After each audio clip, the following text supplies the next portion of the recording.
Alright, what's going on, guys? It's your boy Jay coming back at you. I want to talk about this post fight to Triple G Gennady Golovkin versus Curtis Stevens. Gennady Golovkin defeats Curtis Stevens at the end of round 8. His corner told the referee to stop the fight. He had seen enough. And if I was Curtis Stevens' trainer, I would have stopped the fight as well. You know what? Going to this fight,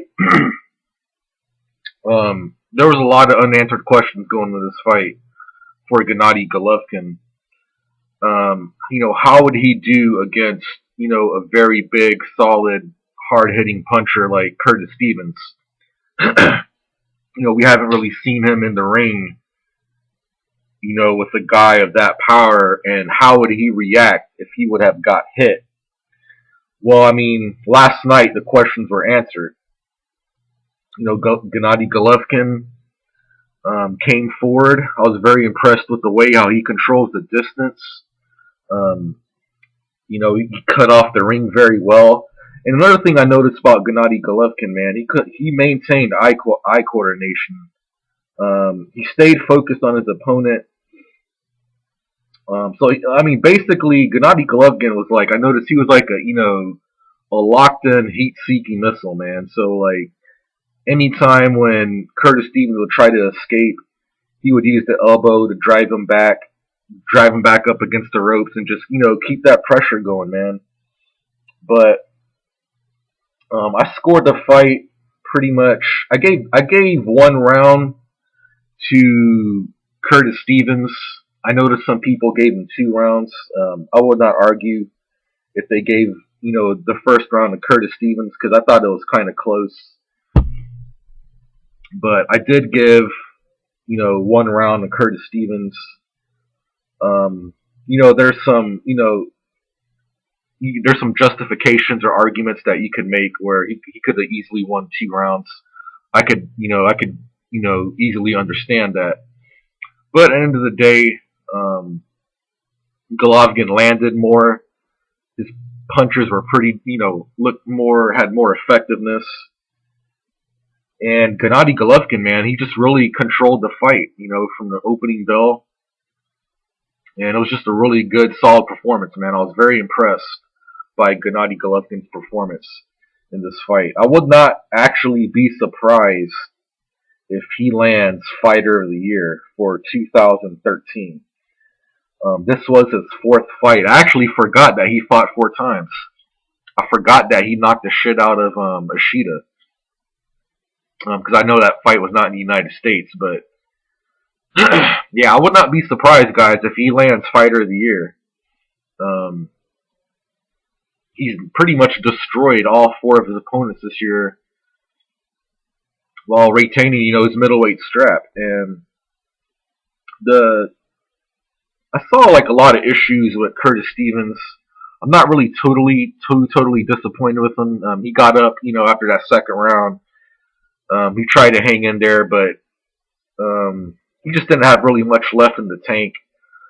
You could clearly see that his corner and his trainers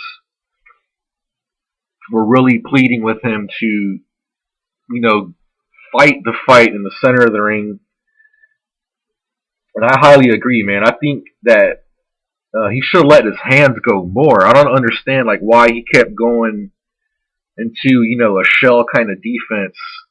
This fight really was just nothing. It was like a mirror image of Pacquiao versus Clottey, except the big difference was this fight didn't obviously go to the distance. This fight was really it was pretty much just the same, man. But the surprising thing that I noticed about Stevens was there was points in the fight where he was able to land some very good left jabs, and he was able to back up Golovkin. But instead of staying on his front foot, he would actually stun him with some jabs. And he would, for some weird reason, I do not understand this one bit, he would go back to the ropes. I don't understand that one bit. You got the guy stunned, and for some reason he would just want to, go back to the ropes. That really surprised the shit out of me. I don't understand that one bit. And on top of that, I kid you not, I rewatched the fight. I watched the fight last night on a live stream, and I went back and I watched the fight on Daily Motion. Um, I'm sorry, Curtis Stevens did not clinch one time this whole entire fight, which really another thing that really baffled me. Um, but Triple G, man, he's a very difficult fighter to beat, man. Um, I think if Stevens would have fought the way how Mayweather would have fought Hatton, broke his rhythm by using a very strong jab, which was, Curtis Stevens was doing that. He would land a good left jab. There were some points in the fight where he landed some decent combinations, but he wouldn't really clinch to break his rhythm and to slow him down. And he wouldn't even clinch when he was taking punishment. But I mean, that's some things that he's going to have to learn in the film. He's going to have to go back, and I hope that his team can, focus that and just make changes on that. You know what I'm saying? Yeah, I mean that was pretty much the downfall of the fight was after the downfall of the fight was after the second round when Stevens went down in that second round. He respected Gennady Golovkin's power. Like that was he respected it so like instantly, like the snap of a finger, man. He had to respect that punching power, and it forced him to go into a defensive shell in pretty much the whole entire fight. And that was pretty much the downfall. He didn't want to really go in there and exchange with this dude because you noticed in round one he was more willing to exchange.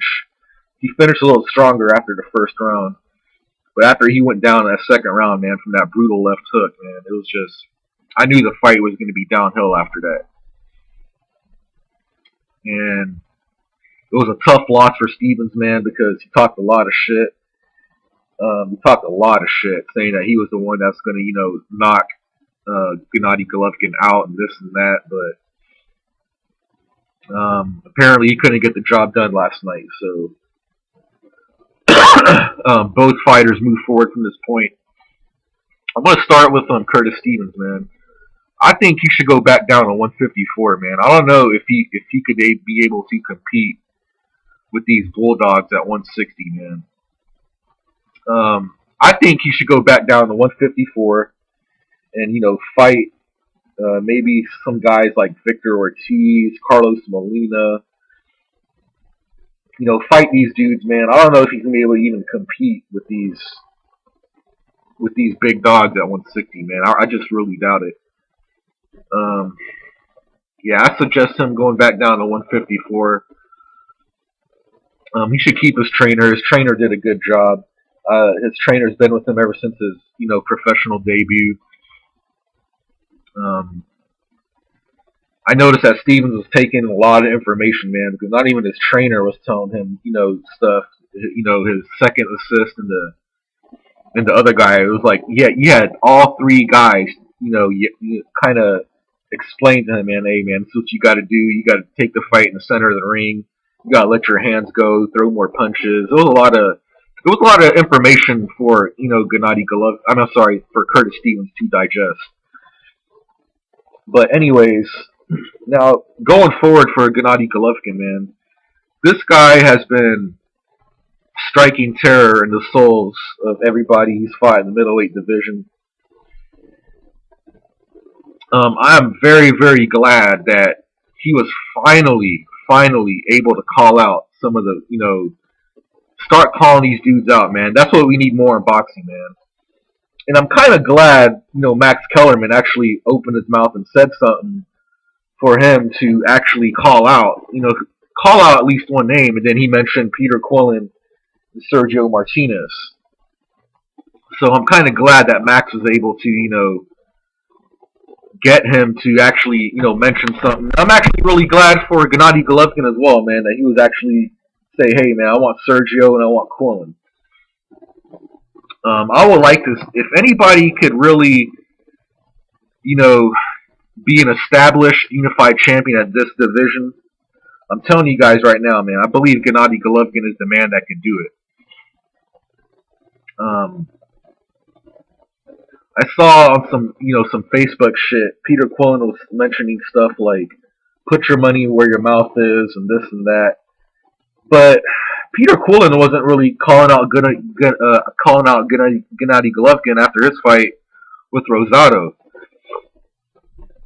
So, in order for that fight to happen, these promotional companies are going to have to work with each other and make that fight. Um, if he can't land either a Sergio fight or a Quillen fight, then it's time for Gennady Golovkin to go up to 168 and start fighting, guys like Andre Ward and Carl Froch, and start getting, these paydays.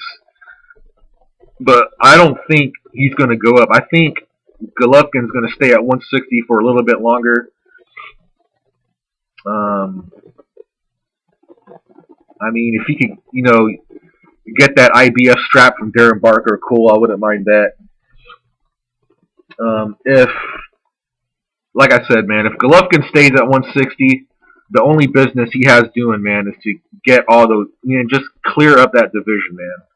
Get all those belts.